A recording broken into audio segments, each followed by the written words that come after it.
Arddangosfa agored yr Eisteddfod Genedlaethol yw un o uchafbwyntiau calendar y celfyddydau gweledol yng Nghymru. Am un wythnos o'r flwyddyn, Pafiliwn y Lle Celf yw ein horial genedlaethol o gelfyddyd gyfoes, ac mae'n adlewyrchu'r hyn y mae artistiaid a gwneithurwyr neu cyflawni ar adeg benodol. Nod yr arddangosfa yw dathlu rhagoriaeth, wreidioldeb, gweledigaeth ac amroddiad mewn celf a chrefft cyfoes yng Nghymru. Mae'r Lle Celf yn denu hyd at 40,000 o ymwelwyr bob blwyddyn, a ddipyn o sylw o dir cyfryngau hefyd. Cynigir 2 wobr fawr mwyn anrhydeddu rhagoriaeth artistiaid a gwneithurwyr. Y Fedal Aur am Gelfyddyd Gain a'r Fedal Aur am Grefft a Dylunio, yr unig anrhydeddau cenedlaethol a ddyfernir i artistiaid a chrefftwyr Cymru. Yn ogystal, rhoddir ysgoloriaeth artist ifanc bob blwyddyn mwyn meithrin doniau newydd. Yn ôl yr arfer, bydd panel o arbenigwyr yn dethol yr arddangosfa agored ac yn dyfarnu'r gwobrau. Mae'r panel yn newid o flwyddyn i flwyddyn. Dyna'r agoriaeth y drefn.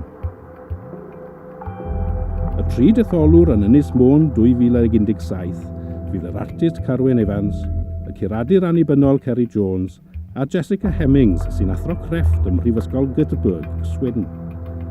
Eleni eto, y bwriad yw dewis gwaith gan hyd at 30 artist. A chofiwch, boed yn gelfyddyd gain neu'n gelfyddyd gymhwysol, mae croeso i bob cyfrwng yn y Lle Celf, gan gynnwys y ddelwedd symudol a chelfyddyd berfformans. Pwy sy'n cael cyfranogi yn yr arddangosfa agored? Wel, gyda'r amcan o fod mor gynhwysol a phosib, mae'r arddangosfa yn agored i'r rhai a aned yng Nghymru, neu ag iddynt riant o Gymru, neu i'r rhai a fy'n byw neu'n gweithio yng Nghymru am y 2 blynedd cyn dyddiad yr Eisteddfod, neu unrhyw berson sy'n siarad neu ysgrifennu Cymraeg. A'r drefn?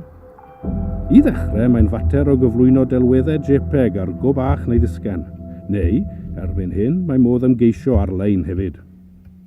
A'r dyddiad cae holl bwysig, Mawrth y cyntaf, dydd Gwyl Dewi. Yn ogystal â chynnig llwyfan i artistiaid sefydledig, o gael ei dewis, mae arddangosfa agored y Lle Celf yn gamfa bwysig i artistiaid ifanc a'r rheini sy'n dechrau dod i'r amlwg. Mae'r Lle Celf yn yr Eisteddfod Genedlaethol yn cynnig cyfle heb ei ail i arddangos y celfyddydau gweledol gorau i Gymru a'r byd.